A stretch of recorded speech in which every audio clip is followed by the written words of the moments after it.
तो आज हम लेक्चर को स्टार्ट करने से पहले एक क्वेश्चन को देखते हैं जो लास्ट लेक्चर से रिलेटेड था, ताकि कुछ चीज़ें रिवाइज भी हो जाएं। और ये आपकी बुक से ही क्वेश्चन है जिसको हम यहाँ डिस्कस कर रहे हैं। अब क्वेश्चन आपको देख के याद आ जाएगा कि क्वेश्चन क्या है। क्वेश्चन है 10 bricks each of thickness equal to small h and mass small m lie on a table। क्या चीज हमें कैलकुलेट करनी है? कैलकुलेट आपको पता है इसमें क्या करना है कि how much work is required to stack them one on the top of another. जल्दी से इसका आंसर बताएं। एक और क्वेश्चन वर्क से रिलेटेड डिस्कस करेंगे, उसके बाद फिर हम आज के टॉपिक्स को स्टार्ट करेंगे। मैं आपको इसकी ऑप्शंस भी दे देता हूं। 50 times mgh, 49 times mgh, 25 times mgh and delta none of these. अब देखते हैं आंसर क्या है। देखिए, हमें क्वेश्चन में ये कहा गया कि एक टेबल के ऊपर 10 ब्रिक्स अवेलेबल हैं। 1 2 3 4 5 6 7 8 9 एंड 10। हमने क्या करना है, हमने इन तमाम ब्रिक्स को एक दूसरे के ऊपर स्टैक करना है। जैसे अरसलान ने कहा, पाइल अप करना है। अब जब इन ब्रिक्स को हम एक दूसरे के ऊपर स्टैक करेंगे तो जो एक ब्रिक है वो तो अपनी पोजीशन से मूव नहीं करेगी, और जब एक ब्रिक अपनी पोजीशन से मूव नहीं करेगी, इसका मतलब ये हुआ कि उसका जो वर्क डन है वो क्या होगा? जीरो। जो वर्क डन होगा वो किन का होगा? बाकी तमाम ब्रिक्स के ऊपर, जिनको उठाकर उस ब्रिक के ऊपर लेकर जाना है। अब ये चीज आपने ख्याल रखनी है कि जो फर्स्ट ब्रिक जिसके ऊपर पाइल अप करना है या स्टैक करना है वो अपनी जगह से मूव नहीं करती, और बाकी ब्रिक्स उसके ऊपर आकर रखी जाती हैं। अब जब हम ब्रिक्स को उठाएंगे तो ये वाली ब्रिक, इसको मैं ब्रिक नंबर 1, इसको 2 कह देता हूं। जब 2 को उठाकर लेकर जाएंगे तो हमारे पास फर्स्ट तो मूव नहीं की, उसका वर्क डन 0। जब सेकंड को उठाकर लेकर जाएंगे उसका वर्क डन कितना होगा? mgh। जब थर्ड को उठाकर लेकर जाएंगे तो थर्ड को 2 ब्रिक्स की हाइट के इक्वल उठा के लेकर जाएंगे, उस पर वर्क डन कितना होगा? mg into 2h। इसी तरह जब नेक्स्ट को हम लेकर जाएंगे तो नेक्स्ट के लिए हमारा वर्क डन कितना होगा? mg into 3h। मतलब जो फर्स्ट ब्रेक है वो मूव नहीं करती, उसका वर्क डन 0। जो सेकंड ब्रेक मूव करती है उसका mgh, जो थर्ड मूव करती है उसका 2h, जो फोर्थ मूव करेगी उसके लिए जो हाइट होगी वो 3h। इसी तरह हम अगर मूव करते जाते हैं तो ये हमारे पास जो इक्वेशन बनेगी ये कहाँ तक बनेगी? ये nh हाइट तक बनेगी, क्योंकि जो 10th ब्रिक है उसको जब हम ग्राउंड से ऊपर लेकर जाएंगे तो उसकी हाइट हमारे ग्राउंड से कितनी होगी? 9 टाइम्स h होगी। 9 टाइम्स h। तो यहां पर अब करना आपने क्या है, आप कॉमन ले लें mg को, बाकी क्या है? h plus 2h plus 3h plus 4h plus 5h plus 6h plus 7h plus 8h and plus 9h। ये हमारे पास ऐड हो जाएगा अप टू 9h। जब इनको हम ऐड करेंगे तो हमारे पास सिंपल सी एडिशन यहां पर है। आप स्टार्ट कर दें इसको। 9 plus 8 17 plus 7 24 plus 6 30 plus 5 35 plus 4 39 plus 3 42 plus 2 44 plus 1 45। तो आंसर क्या है? Answer is 45 times mgh। तो कौन सी ऑप्शन यहां पर हमारे पास होगी? Correct option will be delta, none of these. तो जितनी मर्जी ब्रिक्स हो आपने इसका कॉन्सेप्ट याद रखना है। अब अगर यहां पर यह कहा जाता कि आपने दो इसके सेपरेट स्टैक्स बनाने हैं 5 ब्रिक्स के, तब हमारे पास आंसर क्या होता? अगर बजाय एक हम स्टैक बनाए, दो स्टैक बनाए, तो तब दो ऐसी ब्रिक्स होंगी जिनको हम मूव नहीं कर रहे होंगे। और अगर दो ऐसी ब्रिक्स होंगी जिनको हम मूव नहीं कर रहे, तो फिर हमारे पास दोनों केसेस में फर्स्ट ब्रिक का वर्क डन क्या होगा? 0। और 4h तक दोनों के लिए आएगा। 1h 2h 3h 4h। दूसरे स्टैक के लिए भी same 1h 2h 3h and 4h। फिर हम उनको ऐड करेंगे तब हमारा फाइनल रिजल्ट आ रहा होगा। Shortcut method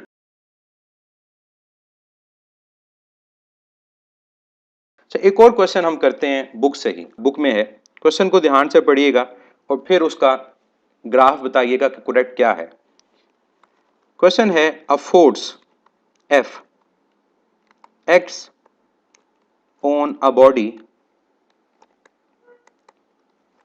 up to distance L. एक फोर्स है एफ और बॉडी पे अप्लाई हो रही है डिस्टेंस एल तक। Force then increases to 3F while covering a further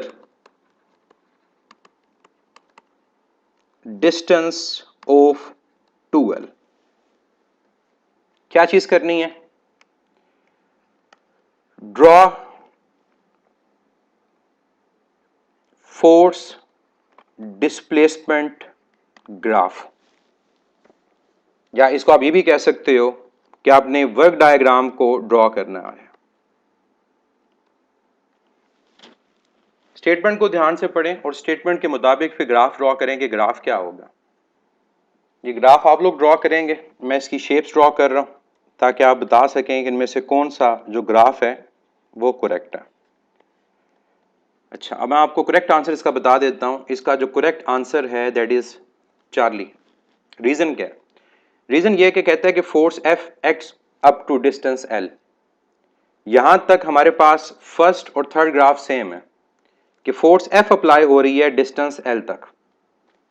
इसके बाद वो क्या कहता है? इसके बाद वो कहता है then force increases to 3F। Force उसके बाद 3F हो जाती है लेकिन डायरेक्ट नहीं होती। उसके बाद कहता है force then increases to 3F while covering a further distance of 2L। जब मजीद 2L डिस्टेंस कवर हुआ तो उस दौरान फोर्स F से 3F हो रही है। इसका मतलब डायरेक्ट ग्राफ F से 3F नहीं होगा। बुक में जो स्टेटमेंट है वो ये है कि force increases to 3F and then it covers a further distance of 2L। और मैंने यहां पर लिखा force increases to 3F while covering a distance of 2L। इसका मतलब यहां पर जो ग्राफ होगा इंक्लाइंड होगा। और कब तक इंक्लाइंड होगा? जब तक फोर्स 3F नहीं हो जाती और मजीद डिस्टेंस कितना कवर नहीं हो जाता? 2L कवर नहीं हो जाता। तो दोनों स्टेटमेंट में डिफरेंस है। अगर स्टेटमेंट होती force increases to 3F and then it covers a further distance to 2L, तब आंसर अल्फा होता। लेकिन यहां स्टेटमेंट में क्या है? Force increases to 3F while covering a distance of 2L, that means correct answer is Charlie. एक और चीज मैं चाहूंगा आप इस क्वेश्चन में करें और वो ये कि अगर आपको ये कहा जाता कि आप इसमें कैलकुलेट करें work done, correct answer Charlie है, इसमें अल्फा नहीं है। अल्फा तब होता अगर ये फर्द वाइल कवरिंग का वर्ड ना होता। अगर बुक की स्टेटमेंट होती फिर अल्फा था, ये बुक की स्टेटमेंट नहीं है, इसलिए आंसर क्या है? चार्ली। अगर आपको मैं ये कहता कि इसमें वर्क डन कैलकुलेट करें, तो थर्ड केस में अगर आपने वर्क को कैलकुलेट करना है तो वर्क किसके इक्वल आएगा? इस रेक्टेंगल का एरिया और इस ट्राइपीजियम के एरिया के। तब मेरा आंसर क्या होता? रेक्टेंगल का एरिया होता F इंटू एल, और अगर मुझे इस ट्राइपीजियम का एरिया फाइंड करना है half sum of parallel sides. ये साइड कितनी है? 3F, और ये साइड कितनी है? F। तो यहां पर आएगा 3F प्लस F, और इन दोनों के दरमियान डिस्टेंस कितना है? L से 3L 2L। ये 2 कैंसिल हो जाएगा और ये आ जाएगा FL 3 प्लस 1 4, तो ये आ गया 4FL। तो यहां पर आपका आंसर होगा 5 टाइम्स FL।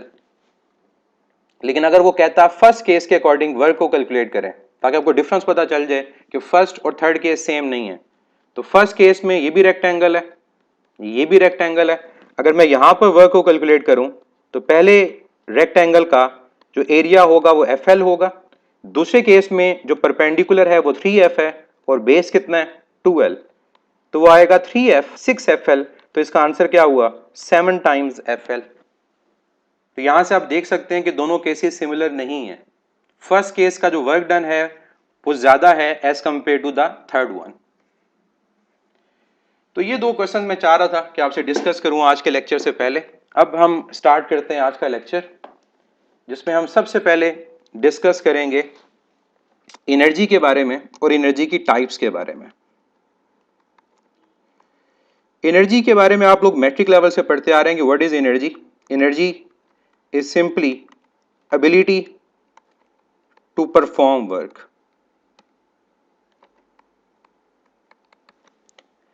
अब एनर्जी कितनी तरह की होती है? एनर्जी को अगर हम क्लासिफाई करते हैं तो एनर्जी दो टाइप्स में क्लासिफाई होती है। ये बहुत पहले एमडी कैट में क्वेश्चन था कि एनर्जी की ओवरऑल टाइप्स कितनी है, तो उसका आंसर था 2।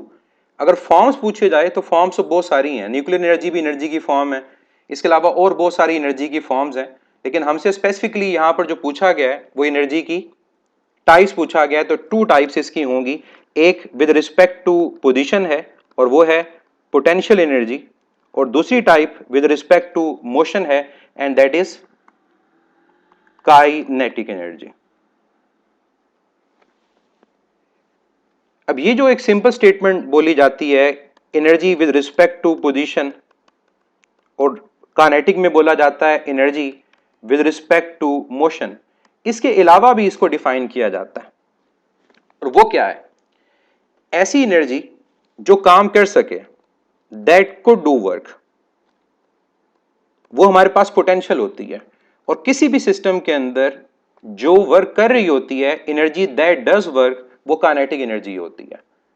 हमारे पास एक सेल है, उस सेल के अंदर एनर्जी स्टोर होती है, उसमें काम करने की एबिलिटी है, वो केमिकल एनर्जी पोटेंशियल एनर्जी की फॉर्म में है। लेकिन जब उसकी वजह से चार्जेस मूव करेंगे कंडक्टर के अंदर, तो वो क्या कर रहे हैं, उसमें वर्क डन हो चुका है, इसका मतलब इलेक्ट्रिक करंट जो है वो काइनेटिक एनर्जी की फॉर्म में। तो हमें पता होना चाहिए कि जब भी किसी बॉडी के अंदर एनर्जी स्टोर होती है, वो स्टोर्ड एनर्जी पोटेंशियल एनर्जी की फॉर्म में होती है, और ऐसी एनर्जी जो किसी बॉडी में मोशन की वजह से हो, वो काइनेटिक एनर्जी को रिप्रेजेंट कर रही होती है। इस मोशन की जगह हम सिंपल ये भी कह सकते हैं कि जहां पर भी मूवमेंट हमारे पास हो रही हो वर्क होने की वजह से, तो वो काइनेटिक एनर्जी को रिप्रेजेंट करेगी। एनर्जी चाहे पोटेंशियल है, चाहे काइनेटिक है, चाहे न्यूक्लियर है, अगर मैं इसके यूनिट्स की बात करता हूं तो एनर्जी कहीं पर भी हो उसके यूनिट सेम है। ऐसा यूनिट आप सब लोग जानते हैं एनर्जी का क्या होता है, दैट इज जूल। और जूल किसके इक्वल है, that is equal to newton metre. और अगर एसआई बेस यूनिट की बात की जाए तो वो क्या होगा, किलोग्राम मीटर स्क्वायर पर सेकंड स्क्वायर। अगर हमसे ये पूछा जाए कि एनर्जी के जो अदर यूनिट्स हैं जो एसआई नहीं है वो कौन कौन से हैं, तो उनमें हमारे पास इलेक्ट्रॉन वोल्ट भी है, बीटीयू ब्रिटिश थर्मल यूनिट, इसके बाद हम यूनिट 1 में कर चुके हैं। इसके अलावा किलोवाट आवर, ये भी एनर्जी का यूनिट है। इसके अलावा कैलोरी की बात की जाए तो कैलोरी भी एनर्जी का यूनिट माना जाता है। इसी तरह से हमने जब एफपीएस सिस्टम की बात की थी तो एफपीएस सिस्टम में हमारा यूनिट क्या था, फुट पाउंड, ये भी एनर्जी का यूनिट है।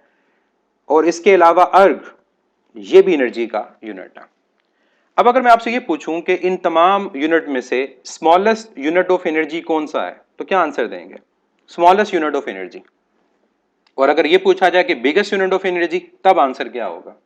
इसका आंसर बड़ा सिंपल सा है, इनमें जो सबसे स्मॉलेस्ट यूनिट है वो इलेक्ट्रॉन वोल्ट है, और इनमें से जो बिगेस्ट यूनिट हमारे पास है वो क्या है, वो किलो वॉट आवर है।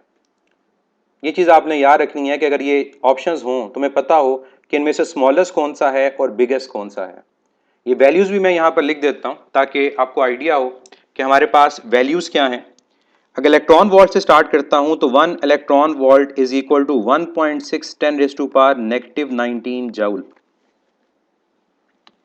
नेक्स्ट मेरे पास BTU है, 1 BTU British thermal unit is equal to 1055 joule. Next क्या है, kilowatt hour, 1 kilowatt hour is equal to 3.6 mega joules. उसके बाद मेरे पास क्या है, कैलोरी, तो 1 calorie is approximately 4.18 joule. Next क्या है, foot pound, 1 foot pound is equal to 0.7376 joules. और लास्ट में क्या है, अर्ग, तो 1 अर्ग इज इक्वल टू 10⁻⁻7 जूल। अब इजीली आप कंपेयर कर सकते हैं कि इनमें से स्मॉलेस्ट कौन सा है और बिगेस्ट कौन सा है, और इवन इनका ऑर्डर भी आप बता सकते हैं कि ऑर्डर क्या होगा। तो स्मॉलेस्ट यूनिट इलेक्ट्रॉन वोल्ट और इनमें से बिगेस्ट यूनिट क्या है, वो किलो वॉट आवर है। तो यूनिट्स के हवाले से अगर क्वेश्चन एनर्जी का आएगा तो ऐसा आ सकता है या इनकी कन्वर्जन का आ सकता है, तो आपको इनकी कन्वर्जन आनी चाहिए कि लेट से 1 किलोवाट आवर को आपने मेगा जाउल में कन्वर्ट करना है। इसकी प्रैक्टिस हमने यूनिट 1 में की भी थी कि कैसे ये यूनिट कन्वर्ट होते हैं। और कुछ चीज़ें थ्योरेटिकल पॉइंट ऑफ व्यू से जो आपको पता होनी चाहिए कि अगर आपसे पोटेंशियल एनर्जी की डिफरेंट फॉर्म्स पूछी जाती हैं तो वो कौन कौन सी हैं। केमिकल एनर्जी याद रखिएगा, पोटेंशियल एनर्जी की फॉर्म है जो ग्रेविटेशनल एनर्जी होती है, ग्रेविटेशनल फील्ड में अगर किसी बॉडी की पोजीशन को चेंज किया जाए। इसी तरह से जो न्यूक्लियर एनर्जी है ये भी पोटेंशियल एनर्जी की फॉर्म होती है। अगर मैं काइनेटिक एनर्जी में लिखूं तो इलेक्ट्रिकल काइनेटिक एनर्जी की फॉर्म है, इसके अलावा हीट काइनेटिक एनर्जी की फॉर्म है, लाइट काइनेटिक की फॉर्म है और साउंड एनर्जी भी काइनेटिक की फॉर्म है। तो जो भी चीज़ ट्रेवल कर रही होती है वो काइनेटिक है, और जो किसी बॉडी में स्टोर हो रही होती है, सॉरी जो ट्रैवल कर रही होगी वो काइनेटिक है, और जो किसी चीज़ में स्टोर हो रही हो वो कौन सी एनर्जी होगी, वो पोटेंशियल एनर्जी होगी। तो ये बेसिक चीज़ आप लोगों को पता होनी चाहिए एनर्जी पॉइंट ऑफ व्यू से। इसमें मैं एक बड़ी सिंपल सी एक डायग्राम ड्रॉ करता हूं एनर्जी को समझाने के लिए कि हमारे पास अगर एक सेल है लेट्स से 1.5 वोल्ट का, और उस सेल को आप अटैच कर देते हैं किससे, एक बल्ब से। बिल्कुल इलास्टिक पोटेंशियल एनर्जी नाम से जाहिर हो रहा है। तो सेल में जो एनर्जी है वो कौन सी है, सेल में एनर्जी केमिकल है, वो पोटेंशियल है। जब यहां पर करंट मूव करेगा तो चार्जेस के मूव करने से जो एनर्जी होगी इलेक्ट्रिकल, वो कौन सी है, वो काइनेटिक है। और जब यहां बल्ब में हीट प्रोड्यूस होगी और लाइट प्रोड्यूस होगी तो ये कौन सी एनर्जी है, ये भी काइनेटिक एनर्जी है।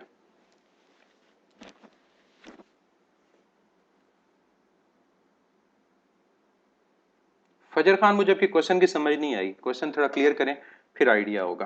तो ऐसे कई क्वेश्चन आपकी बुक के अंदर हैं, उनको एमसीक्यूज के लिए याद रखिएगा कि जहां पर एनर्जी की एक फॉर्म दूसरी फॉर्म में कन्वर्ट हो रही होती है तो कौन सी एनर्जी है वो आपको पता होना चाहिए कि क्या वो पोटेंशियल है या काइनेटिक है। तो स्टोर एनर्जी, हिंट मिल गया पोटेंशियल, मूवमेंट है, हिंट मिल गया काइनेटिक है।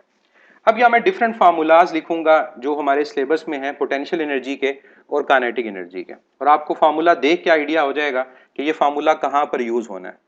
एमडी कैट में अगर स्पेसिफिकली मैं बात करूं तो पोटेंशियल एनर्जी सिर्फ ग्रेविटेशनल डिस्कस होगी और इलास्टिक पोटेंशियल एनर्जी सेपरेटली हमारी ऑसिलेशन में डिस्कस होती है, और काइनेटिक एनर्जी जो सिर्फ डिस्कस होगी वो ट्रांसलेशनल होगी। लेकिन मैं बाकी फार्मूलाज भी लिखूंगा ताकि अगर एमडी कैट के अलावा आप किसी टेस्ट में अपीयर होते हैं तो आपको इन फार्मूलाज का पता होना चाहिए। अब पोटेंशियल एनर्जी अगर ग्रेविटेशनल हो, इसका मतलब क्या होता है कि अगर ग्रेविटेशनल फील्ड में किसी बॉडी की पोजीशन को चेंज किया है तो ग्रेविटेशनल पोटेंशियल एनर्जी है, इसका फार्मूला क्या होता है, mgh। और यही अगर पोटेंशियल एनर्जी एब्सोल्यूट हो जिसको हम u से रिप्रेजेंट करते हैं तब इसका फार्मूला हमारे पास होता है -g over capital R। Capital R अगर बॉडी अर्थ की सरफेस के ऊपर है, तो ये दोनों ग्रेविटेशनल पोटेंशियल एनर्जी को रिप्रेजेंट कर रहे होते हैं।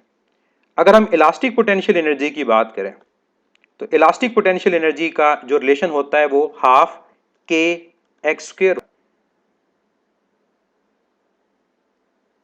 1 BTU is equal to 1055 joule, not 10⁵55 joule. इसके अलावा अगर हम बात करते हैं स्ट्रेन एनर्जी की, तो स्ट्रेन एनर्जी का हमारा जो रिलेशन हम पढ़ते हैं सेकेंड ईयर में जाकर वो क्या है, वो है half time force into elongation. Clear है यहां तक।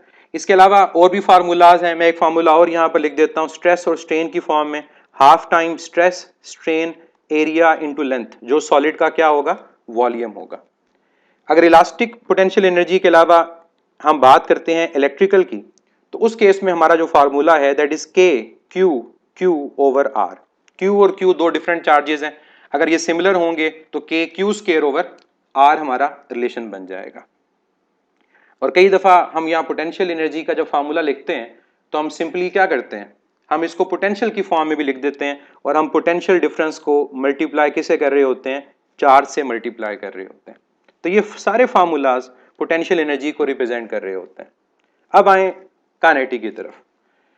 अगर तो सिंपल ट्रांसलेशनल काइनेटिक एनर्जी है तो हमारा रिलेशन यूज होता है हाफ टाइम mv स्क्वायर। इसी ट्रांसलेशनल काइनेटिक एनर्जी को मोमेंटम की फॉर्म में लिखा जाए तो क्या लिखा जाएगा, पी स्क्वायर ओवर 2m। ये लास्ट यूनिट में हम डिस्कस कर चुके हैं। और एक और फार्मूला ट्रांसलेशनल काइनेटिक एनर्जी का जिसमें हमारे पास मोमेंटम के अलावा वेलोसिटी आती है, वो रिलेशन क्या है, half time P into we.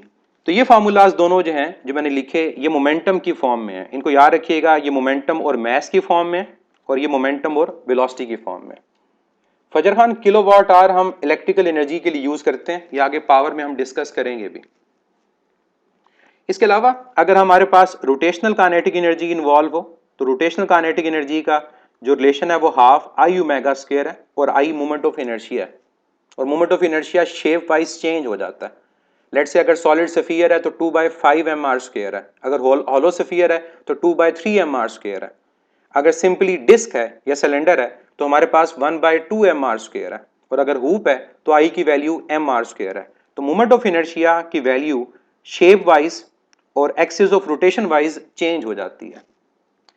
इसके अलावा हमारे पास जब एक चार्ज को इलेक्ट्रिक फील्ड में हम against the electric field move करके रिलीज करते हैं तो वहां पर भी कई दफा काइनेटिक एनर्जी को फाइंड करना होता है। तो वहां पर फार्मूला क्या यूज हो रहा होता है, सिमिलर जैसा पोटेंशियल का था, पोटेंशियल डिफरेंस इनटू चार्ज।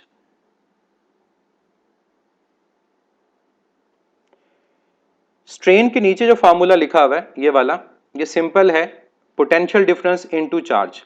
और आपको पोटेंशियल डिफरेंस का फार्मूला पता है कि क्या होता है, के क्यू ओवर आर। तो पोटेंशियल डिफरेंस की जगह ये फार्मूला लिख दें तो ये फार्मूला आपके पास बन जाएगा।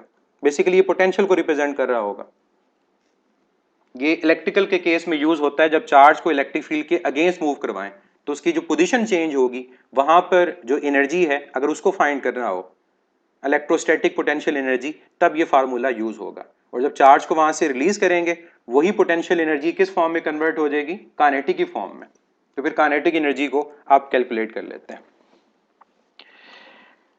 अब आपसे मेरा सवाल है कि अगर आपको यह कहा जाए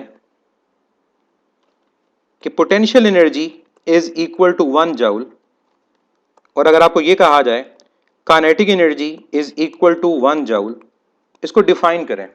पोटेंशियल एनर्जी 1 जूल और काइनेटिक एनर्जी 1 जूल का मतलब क्या होगा। मैं आपको हिंट दे देता हूं ताकि आप उसके मुताबिक सोचें।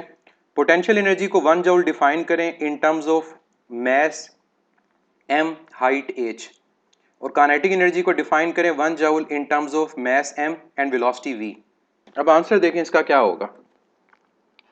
पोटेंशियल एनर्जी का फार्मूला हमारे पास होता है mgh, ये आप सब लोगों को पता है। अगर मैं यहां पर कंडीशन अप्लाई कर देता हूं, कंडीशन ये कि अगर हम एक बॉडी को जिसका मास m है हाइट h पे लेकर जाएं और वो हाइट h किसके इक्वल हो, 1/mg के, तो तब इस बॉडी के अंदर जो एनर्जी स्टोर होगी पोटेंशियल वो 1 जूल के इक्वल आएगी। If a body of mass m is raised up to a height equal to 1/mg, then potential energy stored in it is equal to 1 joule। 1 metre की form में define करने को मैंने नहीं कहा था, मैंने कहा था m और h की फॉर्म में डिफाइन करें। अब जरा अप्लाई करके देखें वैल्यूज। अगर मैं ये वैल्यूज जो है हाइट की यहां मैं पुट करता हूं तो potential energy mass m, height किसके इक्वल है, 1/mg के, mg कैंसिल हो जाएगा तो potential energy is equal to 1 joule. इसी तरह से अगर मैं काइनेटिक एनर्जी को डिफाइन करना चाहूं, अब मैं आप पे छोड़ता हूं, इसको डिफाइन करें इसी तरह से। आपने 1 मीटर पर सेकंड या 1 किलोग्राम की फॉर्म में डिफाइन नहीं करना, आपने m और v की फॉर्म में काइनेटिक को डिफाइन करना है कि ये काइनेटिक एनर्जी 1 जूल कैसे आएगी, इसको डिफाइन करें। जैसे पोटेंशियल एनर्जी के बारे में क्या कहा, if a body of mass m is taken up to a height equal to 1/mg, then potential energy is equal to 1 joule। कि अगर एक बॉडी जिसका मास m है उसको वेलोसिटी √2/m से मूव करवाएं तो तब हमारी जो काइनेटिक एनर्जी होगी वो 1 जूल होगी। बड़ा सिंपल सा है, इसको आपने यूं डिफाइन करना है कि अगर ये वही ऑब्जेक्ट जिसका मास m और वो मूव कर रही है कितनी वेलोसिटी से, √2/m से, तो तब उसकी काइनेटिक एनर्जी 1 जूल होगी। इसको सब्स्टिट्यूट करके चेक करें क्या वाकई ऐसा होता है। Kinetic energy half mv square है, यहां पर v की वैल्यू को सब्स्टिट्यूट कर दें, v की वैल्यू क्या है, √2/m होल स्क्वायर। तो जब यहां पर हम अंडर रूट को लेंगे स्क्वायर ऊपर स्क्वायर है, अंडर रूट स्क्वायर से कैंसिल हो गया, तो ये 2 भी कैंसिल हो जाएगा, ये मैश भी कैंसिल हो जाएगा, kinetic energy is equal to 1 joule. तो किसी भी फार्मूला को आप इस तरह से डिफाइन कर सकते हैं। तो ये बेसिक चीज है कि आपने काइनेटिक एनर्जी 1 जूल या पोटेंशियल एनर्जी 1 जूल को मैस, एच और हाइट की फॉर्म में रिप्रेजेंट अगर करना हो तो किस तरह से रिप्रेजेंट करेंगे। आपसे मेरा सवाल है कि क्या काइनेटिक एनर्जी एग्जांपल है डॉट प्रोडक्ट की या वेक्टर प्रोडक्ट की। जी, काइनेटिक एनर्जी का आंसर आ गया, डॉट प्रोडक्ट की एग्जांपल है। तो ये पॉइंट आप सब लोगों ने याद रखना है, जिनको अगर इसका नहीं पता कि kinetic energy is an example of scalar product. इसको स्केलर प्रोडक्ट भी कहा जा सकता है और इसके अलावा डॉट प्रोडक्ट भी कहा जा सकता है, स्केलर प्रोडक्ट और डॉट प्रोडक्ट। और इसको याद क्यों रखना है, ताकि कई दफा हमारे पास काइनेटिक एनर्जी का क्वेश्चन वेक्टर की फॉर्म में आता है। तो वेक्टर की फॉर्म में अगर क्वेश्चन आए तो आपको उसको सॉल्व करना आना चाहिए कि किस तरह से सॉल्व करना है। तो kinetic energy half M V dot V है, और आप सबको पता है कि जो सेल्फ डॉट प्रोडक्ट होता है वो सेल्फ डॉट प्रोडक्ट उस वेक्टर के स्क्वायर के इक्वल आता है। तो kinetic energy is an example of scalar product और डॉट प्रोडक्ट। और इसको अगर सॉल्व करना हो तो दो वेक्टर्स का अगर डॉट प्रोडक्ट ले लिया जाए और साथ मल्टीप्लाई कर दें m/2, आपकी काइनेटिक एनर्जी की जो वैल्यू है वो कैलकुलेट हो जाती है।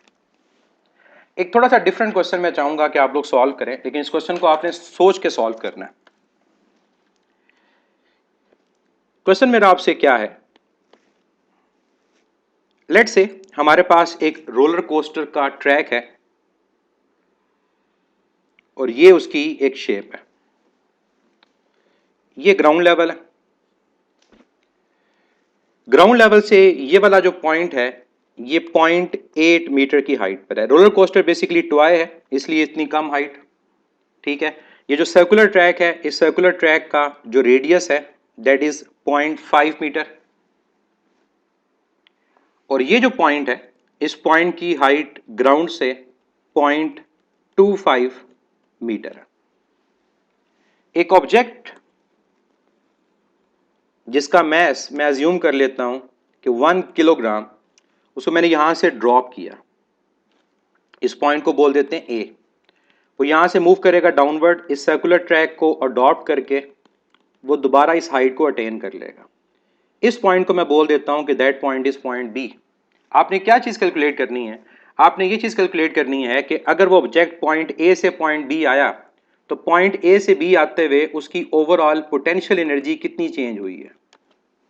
क्वेश्चन है, एक टॉय रोलर कोस्टर का मॉडल है जिसमें पॉइंट ए की हाइट ग्राउंड से 0.8 मीटर है, उसके आगे जो सर्कुलर ट्रैक उसका रेडियस 0.5 मीटर है, उसके बाद जो हाइट अटेन वो करता है पॉइंट बी, उसकी हाइट 0.25 मीटर है। अगर एक ऑब्जेक्ट जिसका मैस 1 किलोग्राम उसको पॉइंट ए से रिलीज किया, वो सर्कुलर ट्रैक को अडॉप्ट करता हुआ कहां पर आ गया, पॉइंट बी पर, तो ओवरऑल उसकी पोटेंशियल एनर्जी कितनी चेंज हुई है। चलें अब मैं बताता हूं कि इसका आंसर क्या है और आप क्या गलती कर रहे हैं। आपको ध्यान से देखें कि वो क्या रहा है। जब हमने इस बॉडी को पॉइंट ए से रिलीज किया, ये बॉडी ग्राउंड पर आई, जब बॉडी ग्राउंड पर आई तो इस पॉइंट के ऊपर हाइट क्या है, 0, उसकी पोटेंशियल एनर्जी 0 हो गई है। इसके बाद उसने सर्कुलर ट्रैक को अडॉप्ट किया, सर्कुलर ट्रैक को अडॉप्ट करने के बाद दोबारा जब वो इस पॉइंट पर आई, दोबारा हाइट क्या है, 0, पोटेंशियल एनर्जी क्या है, 0। इसका मतलब ये हुआ कि इस पॉइंट से लेफ्ट साइड के ऊपर जो सब कुछ हो रहा है वो हमारे काम का नहीं है, क्योंकि बॉडी जिस हाइट से आई थी वो ग्राउंड पर आ गई और उसकी पोटेंशियल एनर्जी की वैल्यू 0 हो गई। मेनली जो पोटेंशियल एनर्जी चेंज हुई है वो इस ग्राउंड लेवल से लेकर इस पॉइंट बी तक हुई है। ग्राउंड पे पोटेंशियल एनर्जी क्या है, 0, और यहां से बॉडी ने ये हाइट अडॉप्ट की कितनी, 0.25 जूल। तो अगर मुझे पोटेंशियल एनर्जी को यहां पर ओवरऑल कैलकुलेट करना है तो मैं क्या करूंगा, मैं simply mg delta h, mass कितना है 1, g कितना ले 10, व्हाट इज डेल्टा h। यहां पर आप लोग गलती कर रहे हैं, डेल्टा एच हमारे पास होगा फाइनल और इनिशियल का डिफरेंस। तो यहां जो फाइनल है वो 0.25 है और इनिशियल जो है वो ये 0 है, तो हमारे पास यहां पर 0.25 और 0 का डिफरेंस आएगा, तो ये आ गया 10 इंटू 0.25। तो करेक्ट आंसर क्या है, करेक्ट आंसर इज 2.5 जूल। तो करेक्ट आंसर 2.5 जूल है। तो थोड़ा सा ट्रिक था, और वो ट्रिक ये था कि हमारे पास बॉडी हाइट से आई तो है, लेकिन उसके बाद ग्राउंड पर आ गई है। जब बॉडी हाइट से ग्राउंड पर आ गई, उसकी एक दफा पोटेंशियल एनर्जी क्या हो गई है, जीरो। उसके बाद जो उसने हाइट अडॉप्ट की है, अब पोटेंशियल एनर्जी चेंज होगी from zero to height 0.25 metre. ये उसी तरह से है कि जैसे एक बॉल को हम एक हाइट एज से ड्रॉप करते हैं, लेकिन पहला बाउंस करने के बाद उसकी जो हाइट है वो बाकी कितनी रह जाती है, h/2। तो अब अगर हमसे पूछा जाए कि पोटेंशियल एनर्जी हमारे पास क्या होगी, तो पोटेंशियल एनर्जी हम जीरो के मुताबिक लेंगे, क्योंकि जब वो हाइट पर थी वहां पोटेंशियल एनर्जी mgh है। जब ग्राउंड पर आ गई पोटेंशियल एनर्जी क्या, जीरो। और जब हाइट h/2 पर आई, पोटेंशियल एनर्जी mgh/2 आ गई है। इस चीज को याद रखना आपने कि अगर कोई भी ऐसा क्वेश्चन आता है तो आपने उसको किस तरह से सॉल्व करना है। लेफ्ट साइड पे बॉडी जब थी, उसके बाद उसकी पोटेंशियल एनर्जी जीरो हो चुकी है। जब पोटेंशियल एनर्जी जीरो हो चुकी है तो उस हाइट को हम कंसीडर नहीं करते। हम हमेशा ग्राउंड लेवल के मुताबिक पोटेंशियल एनर्जी लेते हैं, हम किसी हाई लेवल के मुताबिक। तो फाइनल पॉइंट पे जब बॉडी आएगी तो उस फाइनल पॉइंट की हाइट ग्राउंड से कितनी है, उसके रिलेटिव उसकी पोटेंशियल एनर्जी को लिया जाएगा। लेफ्ट साइड पे जो मर्जी हो उसके अकॉर्डिंग उसकी पोटेंशियल एनर्जी कंसीडर नहीं होती। चलिए नेक्स्ट हम चलते हैं एनर्जी के हवाले से ही, वर्क एनर्जी प्रिंसिपल। और यहां पर भी हम एक दो क्वेश्चंस को डिस्कस करेंगे। वर्क एनर्जी प्रिंसिपल ये कहता है कि जब भी किसी बॉडी पे वर्क किया जाता है तो वर्क उस बॉडी में एनर्जी की फॉर्म में चेंज होता है, क्योंकि work is a form of energy. Let's say अगर आप बॉडी को पुश करते हैं तो जो आपने उस बॉडी पे वर्क किया, पुश करने से उसने उसको क्या किया, मोशन दी। इसका मतलब उसकी काइनेटिक एनर्जी ओवरऑल चेंज हो गई। आपके पास एक बॉडी ग्राउंड के ऊपर है, आपने उस बॉडी को ग्राउंड से एक हाइट पे लेकर गए, बॉडी की हाइट चेंज हुई, मींस पोटेंशियल एनर्जी चेंज हुई। तो आपके वर्क करने से उस बॉडी के अंदर क्या हुआ, पोटेंशियल एनर्जी का चेंज आया। स्प्रिंग को कंप्रेस करें, स्ट्रेच करें, एक चार्ज को इलेक्ट्रिक फील्ड में मूव करें। हर एक केस में जब भी आप देखते हैं कि किसी बॉडी पे वर्क किया जाता है तो वो वर्क उस बॉडी के अंदर एनर्जी के चेंज की फॉर्म में स्टोर होता है। अब ये एनर्जी का चेंज कुछ भी हो सकता है। अब यहां पर आपने रटा नहीं लगा लेना कि बुक में सिर्फ काइनेटिक एनर्जी का केस है। ये तीनों तरह से एक्सप्लेन हो सकता है। फॉर एग्जाम्पल, ये भी हो सकता है कि एक बॉडी पे वर्क किया जाए और वो बॉडी की सिर्फ और सिर्फ काइनेटिक एनर्जी को चेंज करे। इसका मतलब बॉडी ग्राउंड पर है। जैसे एक क्वेश्चन पूछा जाता है, a moving body may not have. अब इस स्टेटमेंट को जरा गौर से देखें, a moving body may not have, क्या कहेंगे, पोटेंशियल और काइनेटिक? ऑब्वियसली हम यहां पर आंसर ये देंगे, a moving body may not have potential. और हम यहां पर ये रीजन देंगे कि अगर उस बॉडी की हाइट जीरो हो तो उसके अंदर पोटेंशियल एनर्जी प्रेजेंट नहीं होगी, सिर्फ काइनेटिक एनर्जी प्रेजेंट होगी। तो फर्स्ट केस ये है कि हमारे पास अगर वर्क करने से एक बॉडी में सिर्फ पोटेंशियल एनर्जी का चेंज आए, काइनेटिक एनर्जी का चेंज आए, तो कैसे इसका फार्मूला बनेगा? इसका फार्मूला बनेगा F D is equal to half time M V F square minus V I square. और इससे रिलेटेड जो क्वेश्चन आते हैं वो कई दफा रिटार्डिंग फोर्स कैलकुलेट करने के आते हैं कि गाड़ी ने ब्रेक अप्लाई की, रिटार्डिंग फोर्स को कैलकुलेट करें। और इस फार्मूला से रिलेटेड मैं आपको एक और रिलेशन बता दूं, वो रिलेशन है डी का और वेलोसिटी का। और डी का और वेलोसिटी का जो यहाँ पर आपके पास रिलेशन बनेगा वो ये बनेगा कि डिस्टेंस का वेलोसिटी के स्क्वायर के साथ रिलेशन डायरेक्ट होगा। मैं इसको एक क्वेश्चन की फॉर्म में आपसे पूछता हूं ताकि आपको आइडिया हो कि ये जो रिलेशन मैंने लिखा कि डिस्टेंस का वेलोसिटी के स्क्वायर के साथ डायरेक्ट रिलेशन है, इसका मतलब क्या है।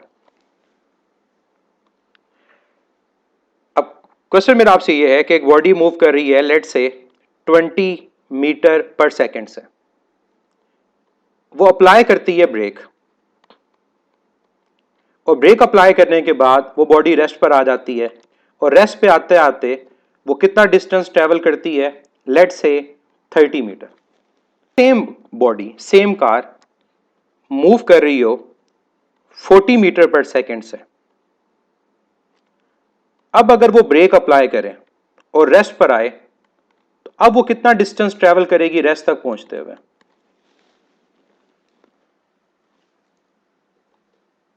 अब जो ऊपर मैंने रिलेशन लिखा उस रिलेशन से रिलेटेड मैंने आपसे क्वेश्चन पूछ लिया कि कैसा क्वेश्चन उससे रिलेटेड पूछा जाता है। एक कार है जो 20 मीटर पर सेकंड से मूव कर रही है, ब्रेक अप्लाई करती है और 30 मीटर डिस्टेंस कवर करने के बाद रुक जाती है। अगर वही कार डबल वेलोसिटी से मूव कर रही हो 40 मीटर पर सेकंड से, तो अब वो कितने डिस्टेंस के बाद जाके रुकेगी? अब देखें इसका आंसर क्या है। मैंने आपको क्या रिलेशन बताया? मैंने आपको रिलेशन ये बताया था कि डिस्टेंस का वेलोसिटी के स्क्वायर के साथ रिलेशन है। अब इस क्वेश्चन के अकॉर्डिंग हमारी जो वेलोसिटी है वो क्या हो रही है? डबल। अब अगर हमारी वेलोसिटी डबल हो रही है तो वेलोसिटी डबल होने से हमारे डिस्टेंस को क्या फर्क पड़ेगा? ये चीज हमारे यहाँ क्वेश्चन था कि वेलोसिटी अगर डबल हो तो डिस्टेंस पे क्या फर्क पड़ता है। सिंपल सा तरीका इसका है कि अगर आप इसको डायरेक्ट नहीं कर सकते तो आप इसकी एक रेशो बना लें। अब रेशो क्या बनेगी? डी का वी स्क्वायर से डायरेक्ट रिलेशन है, तो ये बनेगा D dash over D is equal to V dash over V whole square. अब यहां पर आपको क्या रिक्वायर्ड है? डी डैश डी मल्टीप्लाई कर दें, तो D dash is equal to V dash over V whole square into D. अब वी डैश क्या है? जो वेलोसिटी डबल हुई 40, इनिशियल वेलोसिटी कितनी है 20, इसका होल स्क्वायर, और जो पहले डिस्टेंस था वो कितना है? वो 30 है। तो ये 2 आ गया, 2 का स्क्वायर 4, तो 4 इंटू 30 आपका आंसर क्या आएगा? आपका आंसर आएगा 120 मीटर। तो डिस्टेंस हमारे पास कितना हो गया? वो पहले से 4 टाइम्स इंक्रीज हो गया, क्योंकि स्क्वायर के साथ रिलेशन था, वेलोसिटी डबल, 2 का स्क्वायर 4, तो 4 इंटू 30 हमारा आंसर क्या आ जाएगा? 120 मीटर आ जाएगा। तो ये जो क्वेश्चन है आपने याद रखना है, ये किससे रिलेटेड है? ये वर्क एनर्जी प्रिंसिपल से रिलेटेड है। और यहां पर मैं आपको एक रिलेशन यहां बता दूं इस वर्क एनर्जी प्रिंसिपल से रिलेटेड, जो कभी डाटा अगर उस फॉर्म में गिवन हो तो आपको यूज करना आना चाहिए। और वो रिलेशन क्या है? अगर मैं वर्क के रिलेशन को लिखता हूं मैड, क्या ये रिलेशन करेक्ट है? अगर मैं वर्क के रिलेशन को लिखता हूं मैड, MAD, क्या ये रिलेशन करेक्ट है?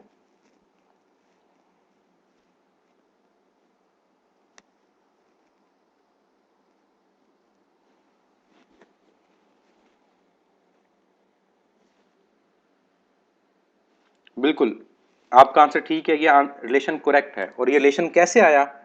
ये वर्क एनर्जी प्रिंसिपल की डेरिवेशन से ही आता है, क्योंकि वर्क होता है फोर्स इनटू डिस्प्लेसमेंट। तो फोर्स की जगह आपके पास क्या आ गया? मास टाइम एक्सेलेरेशन।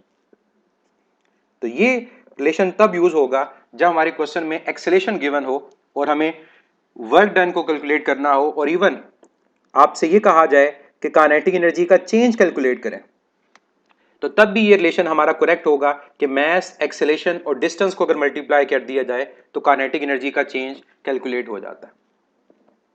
अब मैं दूसरी फॉर्म यहां पर डिस्कस करता हूं वर्क एनर्जी प्रिंसिपल से रिलेटेड। दूसरी फॉर्म मेरे पास ये है कि work done is equal to change in potential energy. कि अगर बॉडी मूव ना कर रही हो, आप सिंपली एक बॉडी को उठाओ और एक हाइट पे ले जाओ, अब उसकी क्या चेंज हुई है? पोटेंशियल। अब जब तक उसको आप रिलीज नहीं करोगे पोटेंशियल काइनेटिक में कन्वर्ट नहीं होगा। इस केस में ये रिलेशन यूं लिखा जाता है FD is equal to mg H2 minus H1 या H1 माइनस H2, ये डिपेंड करेगा हमारे वेरिएबल्स के ऊपर कि वहां वेरिएबल क्या है, उसके अकॉर्डिंगली ये रिलेशन यूज हो जाता है। और तीसरी इसकी जो फॉर्म है वो ये है कि हमारे पास ये भी पॉसिबल है कि किसी सिस्टम में दोनों चीजें चेंज हो रही हो, पोटेंशियल एनर्जी भी चेंज हो रही हो और काइनेटिक एनर्जी भी चेंज हो, तो दोनों का सम भी किसके इक्वल आएगा? वर्क डन के इक्वल आएगा। इसकी मैं आपको एग्जांपल सिर्फ दे देता हूं। आपके पास बर्नौलीज इक्वेशन, बर्नौलीज इक्वेशन में जब हमारे पास एक पाइप जिसका डिफरेंट क्रॉस सेक्शनल एरिया है और उसके क्रॉस सेक्शन की ग्राउंड लेवल से डिफरेंट हाइट है, तो जब वाटर मूव करेगा फ्रॉम पॉइंट 1 टू पॉइंट 2, तो आपको याद है यहां पर जो नेट वर्क डन है वो पोटेंशियल और काइनेटिक एनर्जी दोनों के चेंज के इक्वल होता है। तो मींस वर्क एनर्जी प्रिंसिपल का मतलब सिर्फ ये नहीं है कि हमारे पास काइनेटिक एनर्जी चेंज हो, एनर्जी की कोई भी फॉर्म चेंज हो सकती है वर्क करने से, तो that is work energy principal. Even जब आप चैप्टर 5 सर्कुलर मोशन की बात करते हैं तो सर्कुलर मोशन के केस में जब आपके पास एक इंक्लाइन प्लेन के टॉप से लेट से एक स्फीयर को ड्रॉप किया गया तो उस स्फीयर में दो तरह की काइनेटिक एनर्जी होती है, उसमें ट्रांसलेशनल मोशन भी है, रोटेशनल मोशन भी है। तो हम करते क्या हैं, हम उसको सॉल्व करने के लिए जब ये कहते हैं कि हमारे पास उसकी काइनेटिक एनर्जी टोटल क्या होगी, तो काइनेटिक एनर्जी रोटेशनल भी होती है और काइनेटिक एनर्जी ट्रांसलेशनल भी होती है। इसका मतलब काइनेटिक एनर्जी की एक से ज्यादा फॉर्म्स भी चेंज हो सकती हैं। तो इस चीज का ख्याल रखना है कि वर्क एनर्जी प्रिंसिपल से रिलेटेड कोई भी क्वेश्चन आए तो वो किस केस से रिलेटेड है, आपको अगर आइडिया हो जाएगा आप इजीली उसको सॉल्व कर सकते हैं। अब प्रैक्टिस के लिए हम एक दो क्वेश्चंस डिस्कस करते हैं। क्वेश्चन सिंपल सा है, आप इसको सॉल्व कर लेंगे। स्टेटमेंट की बजाय मैं आपको डाटा की फॉर्म में ये क्वेश्चन पूछता हूं कि लेट से हमारे पास एक कार है जिसका मैस 2000 किलोग्राम है और ये कार मूव कर रही है 72 किलोमीटर पर आवर की स्पीड से। एक सर्टेन डिस्टेंस के बाद वो अप्लाई करती है ब्रेक और लेट से इस पॉइंट पर जाकर वो रुक जाती है, इस पॉइंट पर आके वो रेस्ट पोजीशन में आ गई। क्या चीज आपने कैलकुलेट करनी है, आपने ये कैलकुलेट करना है कि अगर ब्रेक्स अप्लाई करने के बाद वो फर्दर सिर्फ 5 मीटर का डिस्टेंस ट्रेवल करती है तो इस गाड़ी पे अप्लाइड जो रिटार्डिंग फोर्स है उसकी मैग्नीट्यूड क्या है। इसमें वर्क एनर्जी प्रिंसिपल यूज होगा। इस क्वेश्चन को समझें कि आपके वर्क अप्लाई करने से उसकी एनर्जी चेंज हो रही है, कौन सी एनर्जी, काइनेटिक, तो वर्क एनर्जी प्रिंसिपल को यूज करेंगे आप। चलें इसका मैं आपको बताता हूं सोल्यूशन क्या है और अगर आप लोग गलती कर रहे हैं तो कहां कर रहे हैं। अब पहली बात तो ये कि क्वेश्चन को समझना है कि क्वेश्चन में उसने पूछा क्या है। एक गाड़ी मूव कर रही थी, अप्लाई की ब्रेक, क्या चीज उसकी चेंज हुई, काइनेटिक एनर्जी। कि पहले अगर उसकी वेलोसिटी ज्यादा थी तो उसकी इनिशियल काइनेटिक एनर्जी ज्यादा थी, जब वो रुक गई उसकी फाइनल काइनेटिक एनर्जी जीरो हो गई। इसका मतलब हमारे ब्रेक अप्लाई करने से जो उस पर वर्क डन हुआ उस वर्क डन की वजह से उसकी काइनेटिक एनर्जी में चेंज आया। तो क्वेश्चन को समझें, आपको आइडिया हो जाएगा कि किस टॉपिक से रिलेटेड है। तो ये किस टॉपिक से रिलेटेड है, ये वर्क एनर्जी प्रिंसिपल से रिलेटेड है। और इवन अगर आप वर्क एनर्जी प्रिंसिपल को यूज नहीं भी करते, आप इक्वेशंस ऑफ मोशन को यूज कर लें और इक्वेशन ऑफ मोशन से आप कैलकुलेट कर लें एक्सेलेरेशन और एक्सेलेरेशन को मैस से मल्टीप्लाई करें, फोर्स कैलकुलेट हो जाएगी। तो वर्क एनर्जी प्रिंसिपल से भी कर सकते हैं और आप इसको सिंपल इक्वेशन ऑफ मोशन से भी सॉल्व कर सकते हैं। ये इसका फार्मूला बनेगा वर्क एनर्जी प्रिंसिपल का। रिक्वायर्ड क्या है, फोर्स, तो ये आ जाएगा m/2d into V F square minus V I square. अब हमने यहाँ पे वैल्यू पुट करनी है। जो 72 किलोमीटर पर आवर, इसको अगर आप कन्वर्ट करते हैं 1000 से मल्टीप्लाई और 3600 से डिवाइड, तो ये क्या आपके पास आ जाएगा, ये 20 मीटर पर सेकंड आ जाएगा। इसको तो वैसे ही याद कर लें कि 72 किलोमीटर पर आवर 20 मीटर पर सेकंड, और अगर आपके पास 36 किलोमीटर पर आवर आएगा तो 10 मीटर पर सेकंड होगा, 144 आएगा तो 40 मीटर पर सेकंड आएगा। अब यहाँ वैल्यू पुट कर दें। मैस कितना है 2000, कितना डिस्टेंस ट्रेवल किया रुकने से पहले 5 मीटर, फाइनल वेलोसिटी क्या है 0, इनिशियल वेलोसिटी क्या है 20 का स्क्वायर। अब 5 इंटू 2 10, ये 0 कैंसिल हो जाएगा, यह आ जाएगा 200, 20 का स्क्वायर 400। अब 4 इंटू 2 8, तो ये आपके पास आ गया 8 और कितने जीरो हैं, ये 4 जीरोज हैं और यूनिट न्यूटन। अब नेगेटिव साइन था लेकिन मैंने आपसे क्या पूछी थी, मैग्नीट्यूड। तो अगर आपसे मैंने मैग्नीट्यूड पूछी है तो मैग्नीट्यूड के लिए आपका आंसर पॉजिटिव साइन वाला होगा और वो कितना होगा, वो होगा 80,000 न्यूटन, या फिर इसको आप लिख सकते हो 8 10⁻⁴ न्यूटन। तो सिंपल क्वेश्चन है, आपने सिर्फ और सिर्फ फार्मूला सही अप्लाई करना है, फार्मूला सही अप्लाई हो जाएगा तो आपका आंसर करेक्ट ही आएगा। तो ये था वर्क एनर्जी प्रिंसिपल से रिलेटेड केसेस, और एक मैंने क्वेश्चन की प्रैक्टिस आपको करवाई कि कैसे आपने वर्क एनर्जी प्रिंसिपल को यूज करना है और उससे क्वेश्चन को सॉल्व करना है। तो कोई भी वर्क एनर्जी प्रिंसिपल का क्वेश्चन आए आप उसको इजीली सॉल्व कर सकते हैं। अगर आपको फार्मूला याद है। और दूसरा मेथड जो मैंने बताया मैं वो यहां पर लिख देता हूं कि जो इसका अल्टरनेट मेथड होगा वो क्या होगा। जो अल्टरनेट मेथड होगा वो ये होगा कि आप यूज करें इक्वेशन ऑफ मोशन को। कौन सी इक्वेशन ऑफ मोशन यूज करेंगे? Third, 2as is equal to V F square minus V I square. यहां से आप कैलकुलेट कर लें एक्सेलेशन को, और फिर force is equal to mass time acceleration. इस एक्सेलेशन को यहां पुट करें, आपकी रिटार्डिंग फोर्स कैलकुलेट हो जाएगी।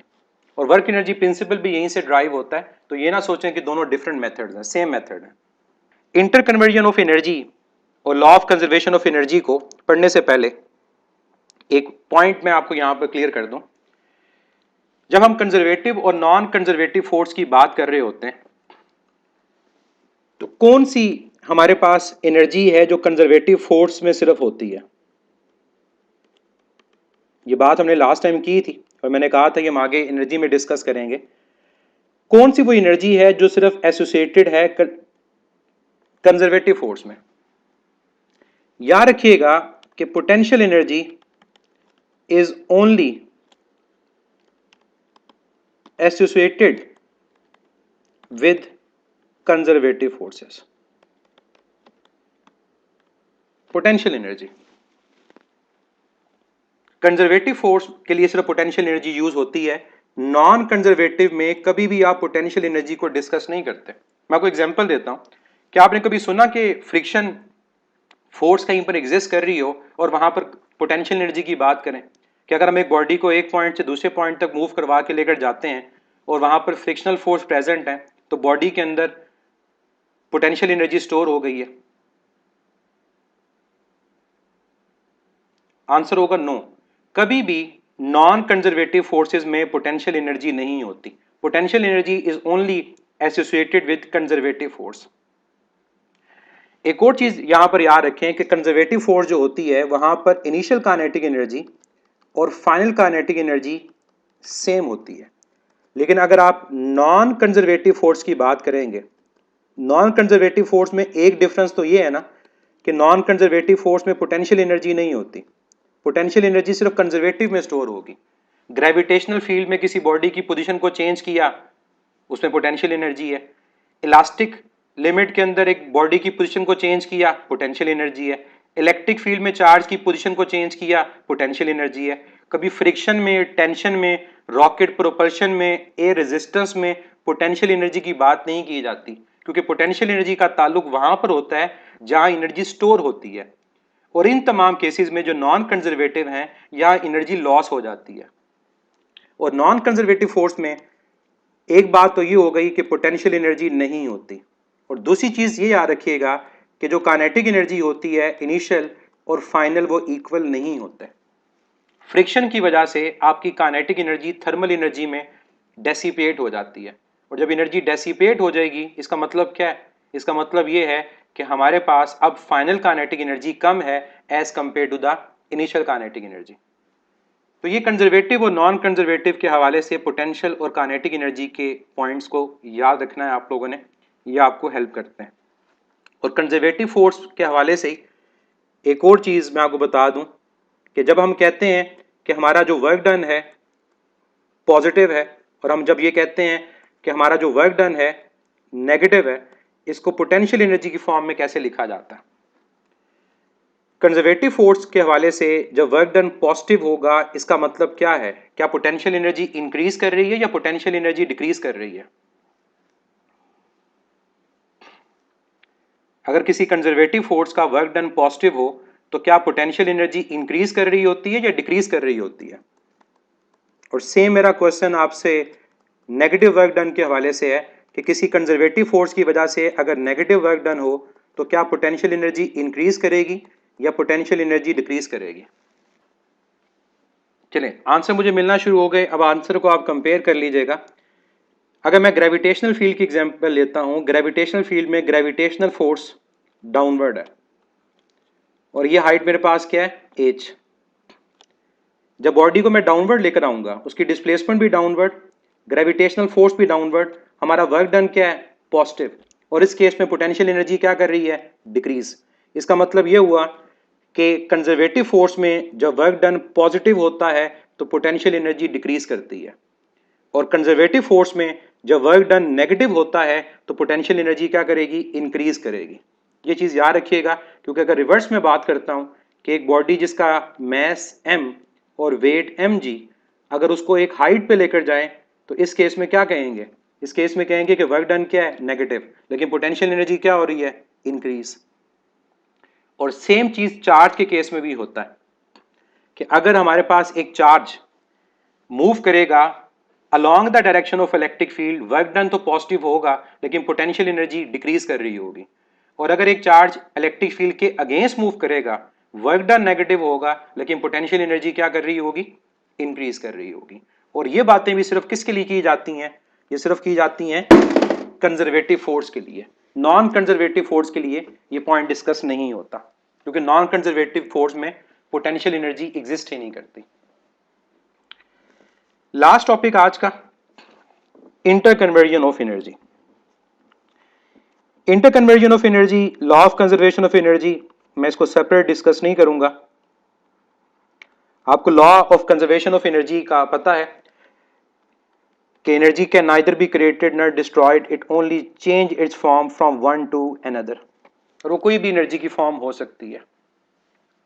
हम यहां स्पेसिफिकली बात करेंगे इंटर कन्वर्जन ऑफ एनर्जी और उसके केसेस की।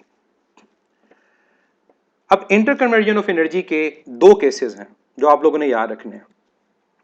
एक इसका केस है जब हम अपने क्वेश्चंस के अंदर फ्रिक्शन को निगलेक्ट कर देते हैं, और दूसरा इसका केस होता है जब हम फ्रिक्शनल फोर्सेस को निगलेक्ट नहीं करते। और मैं स्पेसिफिकली बात करूंगा एमडी कैट सिलेबस के हवाले से कि हम पोटेंशियल और काइनेटिक की बात कर रहे होंगे।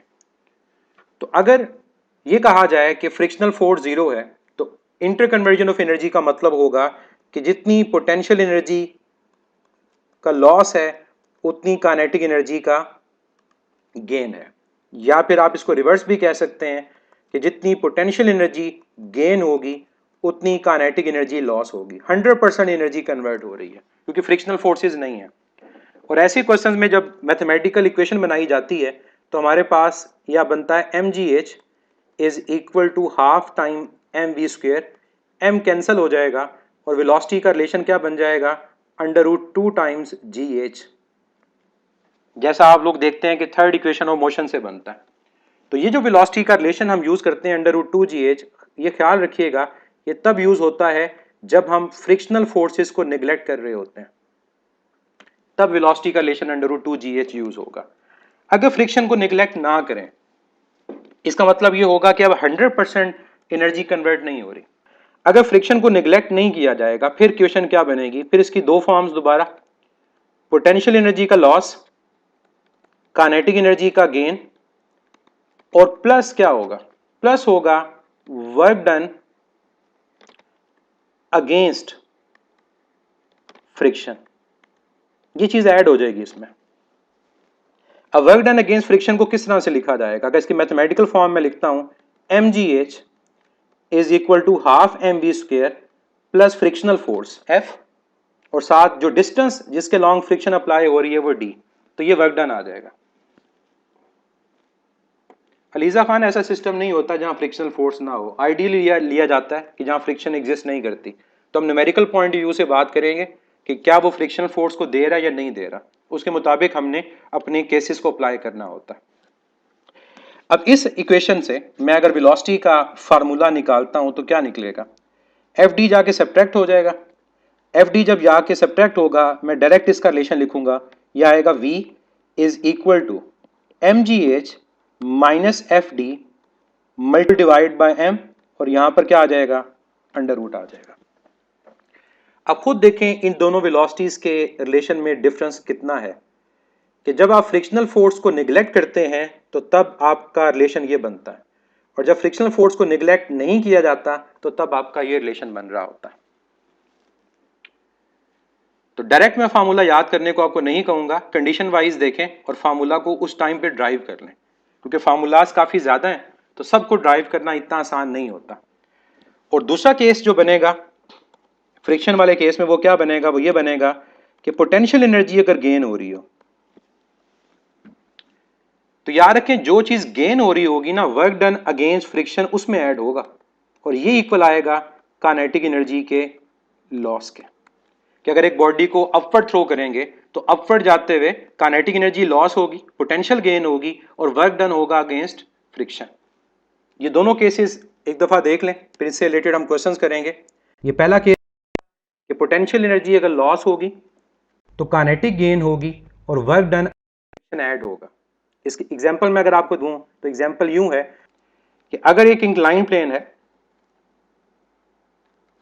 उस इंक्लाइन प्लेन के टॉप के ऊपर एक बॉल है, उस बॉल के अंदर कौन सी एनर्जी है? पोटेंशियल एनर्जी है। अब वो रोल करके जब डाउनवर्ड आ रही होगी तो रास्ते में क्या प्रेजेंट है? फ्रिक्शन प्रेजेंट है। किस डिस्टेंस के लॉन्ग? डिस्टेंस डी के लॉन्ग। और बॉटम पर जब आएगा तो काइनेटिक एनर्जी गेन होगी।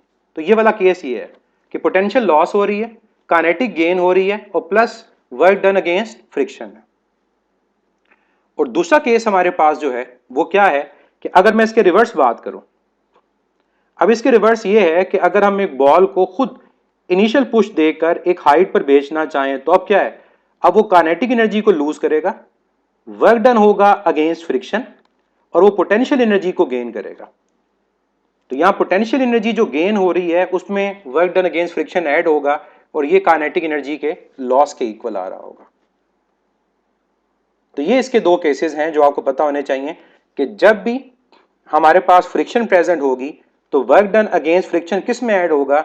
उस एनर्जी में जो गेन हो रहा है। इसका अगर मैं एक सिंपल आपको इक्वेशन इसकी बना दूं तो इक्वेशन कुछ यूं बनेगी, कोई भी एनर्जी जो लॉस हो रही है वो इक्वल है गेन प्लस यहां पर आपके पास आएगा work done against friction. Gain के अंदर हमेशा work done against friction add हो रहा होगा। तो ये चीज आपने याद रखनी है ताकि आपको क्वेश्चंस के अंदर मसला ना हो जब आप इससे रिलेटेड कोई भी न्यूमेरिकल सॉल्व करते हैं। तो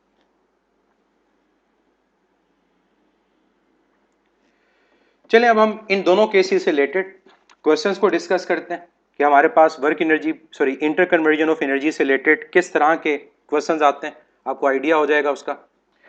चलें अब हम इनके क्वेश्चंस की तरफ चलते हैं कि हमारे पास इस वर्क एनर्जी प्रिंसिपल से रिलेटेड जो क्वेश्चन है वो कैसे आते हैं।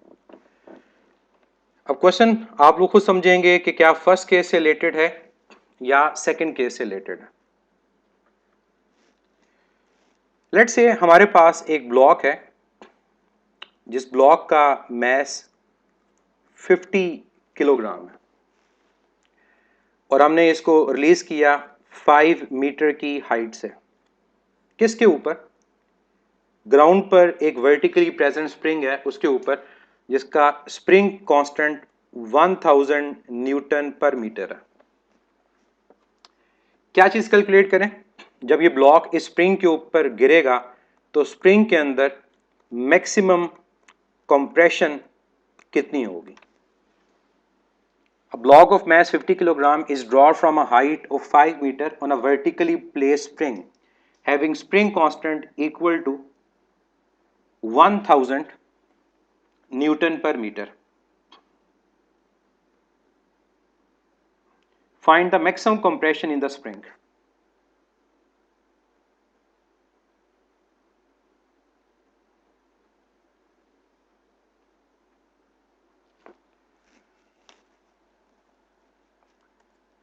सेकंड क्वेश्चन आपसे, इसके बाद इसको सॉल्व कीजिएगा। लेट्स से हमारे पास एक डाइविंग बोर्ड है और नीचे स्विमिंग पूल। उस डाइविंग बोर्ड से एक स्विमर जंप करता है वाटर में। उसका जो मैस है वो 70 किलोग्राम है। डाइविंग बोर्ड की हाइट ग्राउंड से 10 मीटर है। तो जब वो वाटर लेवल से जस्ट 4 मीटर ऊपर होगा तो इस पॉइंट के ऊपर उस डाइवर की स्पीड कितनी है। चलिए अब दोनों को सॉल्व करते हैं और देखते हैं कि आंसर इनके क्या हैं। फर्स्ट केस के अंदर कौन सी एनर्जी किस एनर्जी में कन्वर्ट हो रही है? जब हाइट पर है तो ग्रेविटेशनल पोटेंशियल एनर्जी है, जब स्प्रिंग कंप्रेस होगा इलास्टिक पोटेंशियल एनर्जी है। हमेशा काइनेटिक और पोटेंशियल का कन्वर्ट होना जरूरी नहीं है। तो यहां पर हम क्या कहेंगे कि ग्रेविटेशनल पोटेंशियल एनर्जी लॉस हो रही है और इलास्टिक पोटेंशियल एनर्जी गेन हो रही है। तो mgh is equal to half time kx²। कोई चीज कैंसिल नहीं होती, हमें कंप्रेशन यानी x रिक्वायर्ड था, तो x का रिलेशन बन जाएगा 2 times mgh divide by k और स्क्वायर एलिमिनेट करने के लिए अंडर रूट। अब यहां पर वैल्यू सब्स्टिट्यूट कर दें। मैस हमारे पास कितना है 50, g कितना है 10, हाइट कितनी है 5। डिवाइड किसे करेंगे स्प्रिंग कांस्टेंट से और उसकी वैल्यू क्या है 1000। अब क्या चीज कैंसिल आउट होती है, ये जीरो कैंसिल हो गया, ये जीरो कैंसिल हो गया, 5 इंटू 2 10, ये 10 भी कैंसिल हो जाएगा, तो ये सिर्फ क्या रह जाएगा अंडर रूट ऑफ 5, और अंडर रूट ऑफ 5 याद रखिएगा अप्रोक्सीमेटली 2.2 के इक्वल होता है। तो फर्स्ट का आंसर 2.2 है। अब नेक्स्ट आ जाएं किसके ऊपर, डाइविंग बोर्ड वाले क्वेश्चन के ऊपर। डाइवर ने जंप किया तो ग्राउंड से 4 मीटर हाइट के ऊपर उसकी वेलोसिटी कितनी होगी। अब यहां पर पोटेंशियल एनर्जी लॉस हो रही है और काइनेटिक एनर्जी गेन हो रही है, तो यहां पर जो रिलेशन बनेगा वो ये बनेगा कि पोटेंशियल एनर्जी का लॉस इक्वल है काइनेटिक एनर्जी के गेन के। अब पोटेंशियल एनर्जी का जो लॉस आएगा वो mg डेल्टा एच, क्योंकि ओवरऑल हाइट इन्वॉल्व नहीं हो रही, और काइनेटिक एनर्जी का गेन ये आएगा हाफ mv², mm से कैंसिल हो जाएगा, तो वेलोसिटी का रिलेशन यहां बन जाएगा 2g डेल्टा एच और स्क्वायर एलिमिनेट किया अंडर रूट। अब यहां पर सिंपल सी वैल्यूज हैं। डेल्टा एच क्या है, डेल्टा एच हमारे पास ये होगा कि टोटल हाइट 10 थी और ये हाइट कितनी है 4, तो यहां पर आएगा 10 माइनस 4। और यहां पर एक शॉर्टकट समझ लें या अपनी आसानी के लिए समझ लें कि हमारे पास इस रिलेशन में जो हाइट आएगी ये वो डिस्टेंस होगा जो बॉडी ने ट्रेवल किया है जिस दौरान उसकी एनर्जी कन्वर्ट हो रही है। ये फाइनल हाइट नहीं होगी, ये वो डिस्टेंस होगा जो बॉडी ट्रेवल करेगी जिस दौरान उसकी एनर्जी कन्वर्ट हुई है। तो जिस दौरान उसकी एनर्जी कन्वर्ट हुई है वो कितनी है, वो 10 माइनस 4 6 मीटर के इक्वल है। तो कई बच्चे इसमें गलती ये करते हैं कि वो 4 मीटर ले लेते हैं, तो आपने इसको यूं याद रखना है कि डेल्टा एच वो डिस्टेंस है जो बॉडी ने ट्रेवल किया जिस दौरान एनर्जी कन्वर्ट हो चुकी है। तो यहां पर आपके पास फार्मूला में वैल्यूज सारी प्रेजेंट है। 6 इंटू 10 60 इंटू 2 120, तो 120 के सबसे करीब देखें क्या है 121, और 121 का अंडर रूट क्या होता है 11, तो अप्रोक्सीमेटली 11 मीटर पर सेकेंड आपका आंसर होगा। ये तो हो गया फर्स्ट केस से रिलेटेड जहां फ्रिक्शन की बात नहीं की। अब एक क्वेश्चन हम कर लेते हैं जहां फ्रिक्शन को कंसीडर करते हैं। अब वो क्वेश्चन क्या है कि हमारे पास एक इंक्लाइन प्लेन है और उस इंक्लाइन प्लेन के हवाले से मैं आपको डाटा ये दे देता हूं कि इस इंक्लाइन प्लेन का ये जो एंगल है ये 30 डिग्री है, और ये जो डिस्टेंस हमारे पास है जो इंक्लाइन प्लेन की लेंथ जिसको बोलते हैं ये 4 मीटर है। इसके टॉप के ऊपर हमने यहां पर एक बॉक्स रखा हुआ है और इस बॉक्स का जो मैस है वो ½ kg है। ये बॉक्स स्लाइड करता हुआ ग्राउंड की तरफ आता है और जो सरफेस और ब्लॉक के दरमियान फ्रिक्शनल फोर्स है उसकी वैल्यू 2 न्यूटन है। क्या चीज कैलकुलेट करें, जब ग्राउंड पे ये ब्लॉक पहुंचेगा तो इसकी वेलोसिटी क्या होगी। एक ब्लॉक जिसका मैस 0.5 किलोग्राम उसको इंक्लाइन प्लेन के टॉप से ड्रॉप किया। इंक्लाइन प्लेन की जो टोटल लेंथ है वो 4 मीटर है और वो इंक्लाइंड है ग्राउंड के साथ 30 डिग्री पर। जब वो ब्लॉक ग्राउंड पे पहुंचेगा तो उस ब्लॉक की वेलोसिटी क्या होगी। चलिए अब मैं बताता हूं इसको सॉल्व कैसे करना है। अब ये तो पता चल गया ये सेकंड केस है, मैस 0.5 किलोग्राम है, जो फ्रिक्शनल फोर्स है वो 2 न्यूटन है, इंक्लाइन प्लेन का एंगल 30 डिग्री है, इंक्लाइन प्लेन की लेंथ 4 मीटर है, हमें वेलोसिटी कैलकुलेट करनी है बॉटम पे। केस क्या होगा, केस होगा कि पोटेंशियल एनर्जी लॉस हो रही है, काइनेटिक एनर्जी गेन हो रही है और प्लस होगा वर्क डन अगेंस्ट फ्रिक्शन। अब पोटेंशियल एनर्जी का लॉस mgh, काइनेटिक एनर्जी का gain ½ mv² plus f into D, मैं डायरेक्ट इसके फार्मूला को लिखूंगा जो पहले भी लिखा था। क्या आएगा? Velocity is equal to 2 times mgh minus F D whole divide by m। अब इस फार्मूला को देखकर आप लोग डाउट में आ जाते हैं कि हमारे पास सब कुछ है लेकिन हाइट नहीं है। तो मैंने हाइट फाइंड करने के लिए आपको इंक्लाइन प्लेन का एंगल दे दिया। तो देखें, अगर इंक्लाइन प्लेन को देखा जाए तो हमारे पास तीन चीजें अगर हमारे पास इन्वॉल्व हो रही हैं, एक हाइट है, एक एंगल है और एक ये डिस्टेंस है। इन तीन में से दो चीजें गिवन हो, थर्ड फाइंड हो जाएगा। अगर मैं आप लोगों को लेट से हाइट नहीं देता, डी और थीटा देता हूं, आप एज कैलकुलेट कर सकते हैं।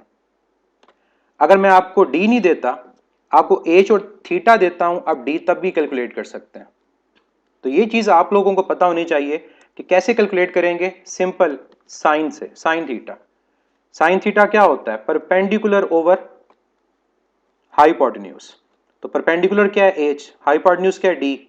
तो एच क्या होगा? D sine theta. और यहां पर डी कितना है हमारे पास? 4। एंगल कितना है? 30। साइन 30 1/2, तो 4 का हाफ 2 मीटर आ जाएगा। तो हाइट 2 मीटर है। तो ये ख्याल रखें कि ट्राइंगल को सॉल्व करना आपको आना चाहिए कि अगर आपके पास हाइट गिवन नहीं है, डी गिवन नहीं है, तो आप उसको कैसे एंगल से कैलकुलेट कर सकते हैं। अब आगे सिंपल सोल्यूशन है। हमारे पास मैस की जो वैल्यू है वो 0.5 है, जी 10, हाइट कितनी है? 2, फ्रिक्शन कितनी है? 2, कितना डिस्टेंस ट्रेवल हो रहा है? 4, डिवाइड बाय मैस, और मैस कितना हमारे पास? अगेन 0.5। अब यहां पर हमारे पास आ गया 10 इंटू 2 20, 20 का हाफ 10, और ये क्या है? 8। तो 10 माइनस 8 2, तो यह आपके पास आ जाएगा अंडर रूट में 2 इंटू 2, और नीचे क्या है? 1/2। तो आपके पास ये मल्टीप्लाई हो गया ऊपर, तो रिजल्ट आ गया अंडर रूट ऑफ 8 मीटर पर सेकेंड।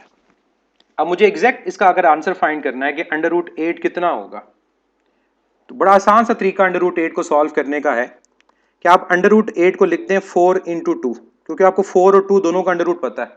4 का अंडर रूट 2 होता है और 2 का अंडर रूट 1.4, तो क्या रिजल्ट आ जाएगा? 2.8 मीटर पर सेकेंड। तो इस क्वेश्चन में जो ट्रिकी पॉइंट था वो सिर्फ हाइट थी कि आपने हाइट को एंगल और डी से कैलकुलेट करना था। अगर आपने हाइट को कैलकुलेट कर लिया, आपका आंसर ठीक आएगा। मैं इसी क्वेश्चन में अब एक चीज ऐड कर देता हूं कि अगर आपको एग्जामिनर ये कहता कि परसेंटेज लॉस इन एनर्जी को कैलकुलेट करें,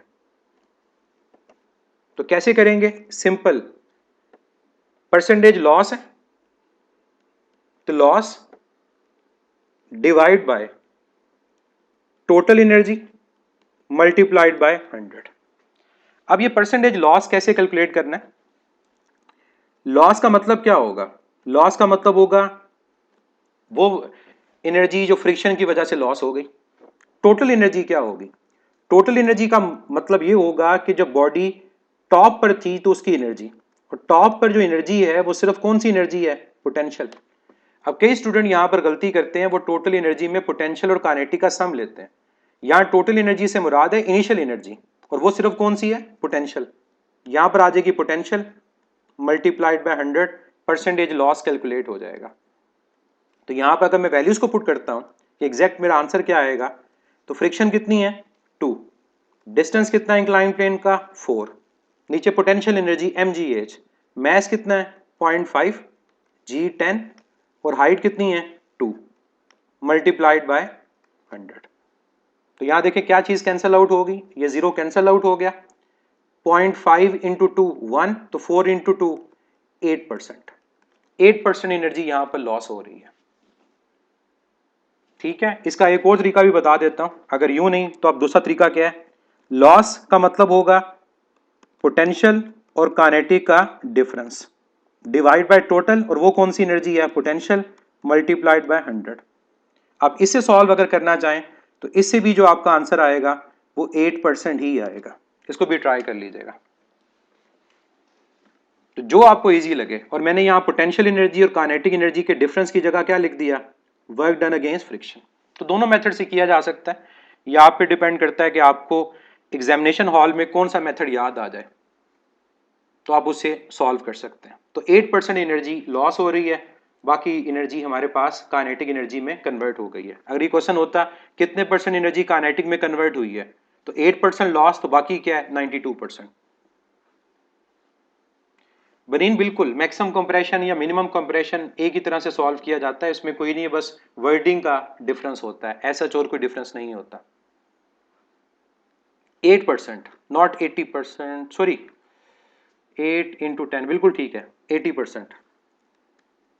मैंने यहाँ पर गलती की, आपका बिल्कुल ठीक है पॉइंट 80% है, मैं 10 को मल्टीप्लाई करना भूल गया। 80% लॉस है। Thank you. चलें, ये हमारे पास इंटर कन्वर्जन ऑफ एनर्जी का टॉपिक था जिसको हमने यहाँ डिस्कस किया।